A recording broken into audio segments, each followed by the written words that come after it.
Не бараме ништо повеќе, туку само денес да го следите Уставот и да го укинете оној фамозен закон за двојазичност, кој што е донесен надворот Охридскиот договор, нели, во духот на Охридскиот договор, за самото тоа е надвор од него, затоа што Охридскиот договор нема дух, тоа не е живо битие, па да има, овој не е човек, па да има дух. Во амбиент кога довербата кон судството е на најниски можни гранки, кога ваш колега уставен судија е ставен на црната листа на Соединетите Американски држави поради корупција, оној што го викаат судијата на груби, не можете ништо повеќе и ништо помалку да направите од тоа да се држите до Уставот, да се држите до законите. Едноставно е абсурдно јазик кој што не го говорат 80% од населението да биде на исто рамниште со македонскиот јазик, со јазикот на народот кој што ја по чии идеи, идеали е формирана, е создадена државата Македонија. Со ова не сакам никого да доведам у подредена ситуација, ме знаете. Јас не мрзам никого. Јас истиот муабет можам да го правам и со албанци комотно и сум го правел. И знам дека ме разбираат и едноставно си ги почитуваме мислењата за некои работи и никој ништо никогаш ми нема преречено заради тоа. Тоа е една работа, уставни суди, втора работа, ова се однесува и до државата, до власта. Доста е замижување пред сите закани кои што доаѓаат од ДУИ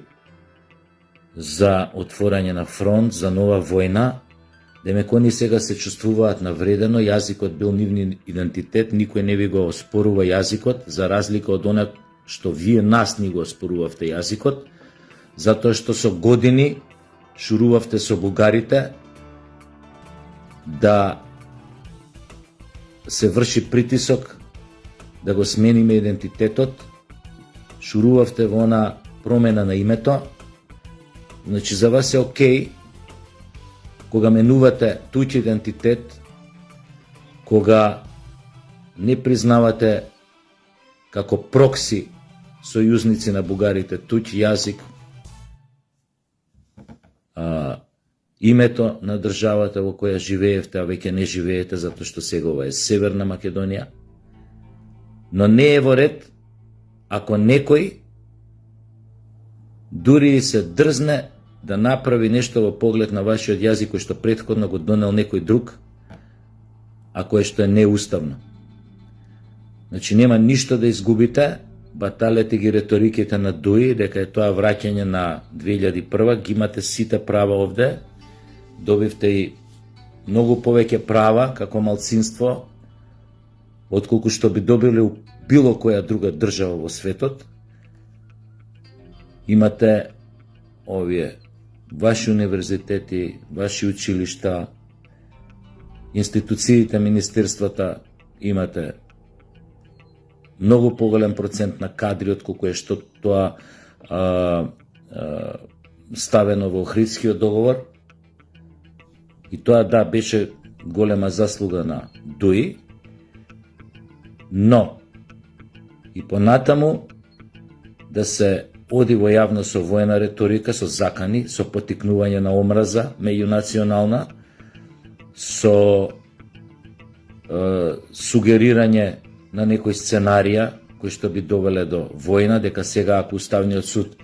ја укине двојазичноста, тој законот за двојазичност, така да го наречам, дека албанците тоа треба да го сватат како атак на нивната посебност, на нивниот идентитет и дека треба пак да фатат оружје во рака. Значи тука веќе државата мора да реагира. Значи ако за ваква работа јас сега излезам вака јавно со ролна, И ако било кому му се заканам по живот, по безбедност, еве да кажеме застанам со група од 5 души, да кажеме од денес ние ќе прогонуваме, не знам, марсовци затоа што сметаме дека марсовци у нашето општество не треба да живеат, или навиките на марсовците се такви што се косат со навиките на македонците и како такви не ги сакаме у нашето општество, мора да се исчистат. Ме разбирате, оние расистички, нацистички теории и идеологии, значи можете да бидете сигурни дека јас како тако веднаш ќе бидам уапсен, процесуиран, или ако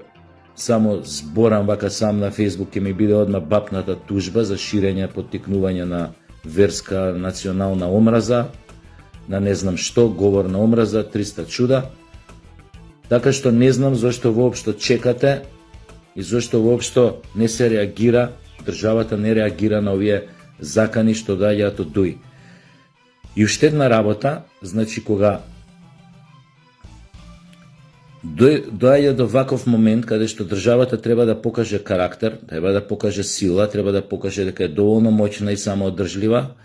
треба да ги читат и околностите пошироки, контекстот поширок во кој што се случуваат вакви работи,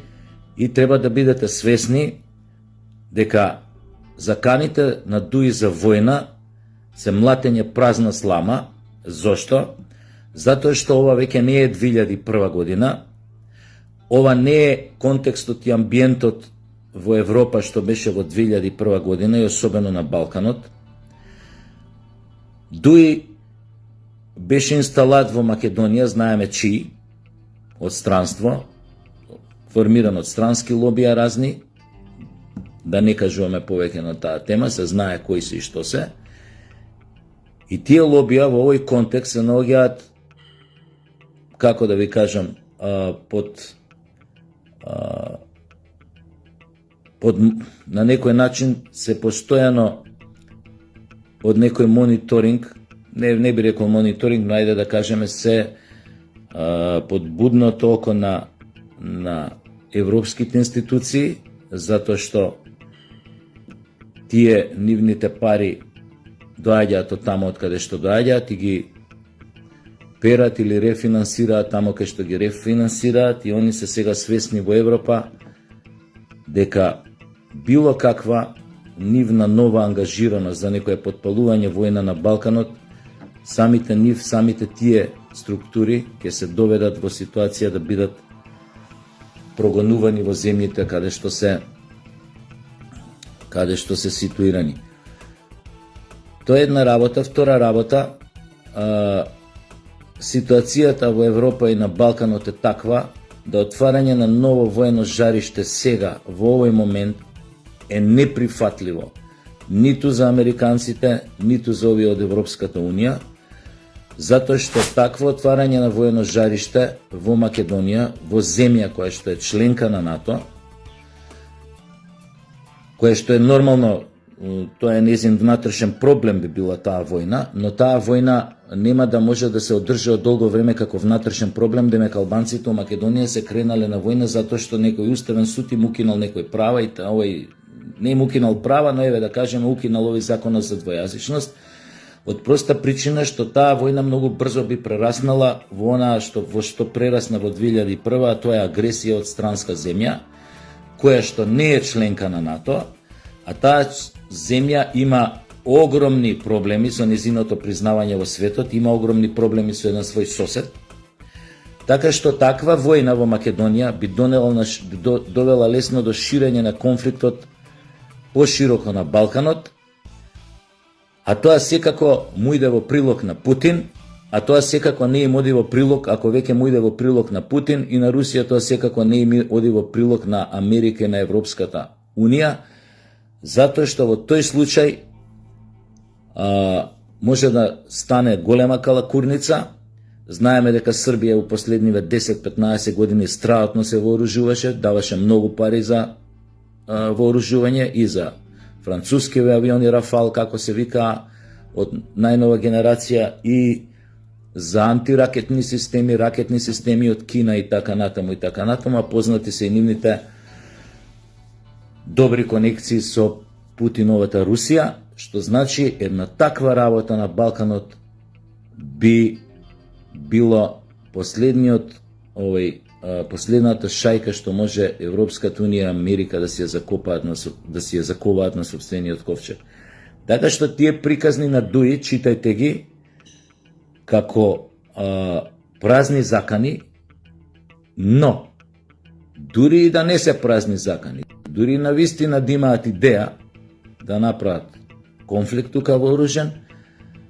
треба да се подготвуваат и на таа варијанта. Оти тој конфликт, колку и они да би го одржувале како внатрешен некој бунт,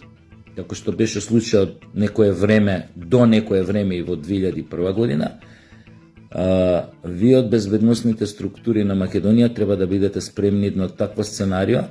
затоа што НАТО тогаш нема да ве брани. НАТО оној момент би реагирала ако тоа стане поширок конфликт, односно ако Македонија како членка на НАТО е нападната од некоја соседна овој држава, или без разлика не мора да е соседна. Така што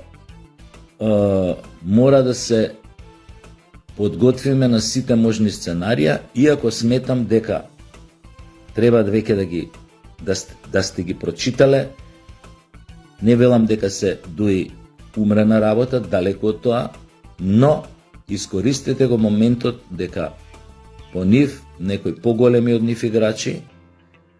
на кои што до вчера им беа слуги, тргна да ги чистат нивните редови и се најдоа изгледа во немилост, а ќе се најдат во уште поголема немилост, а исто така ќе го турнат во немилост кон тие досегашни сојузници, нивни и целиот албански народ, доколку се решат да одат на една таква разврска, тоест нов воен конфликт во Македонија. Така што државата би требало да реагира и конечно да им даде до знаење, да им го покаже местото и дека не може секој кој што ќе му текне и кога ќе му текне да се заканува по безбедноста, сигурноста и мирот кон сите граѓани во Македонија.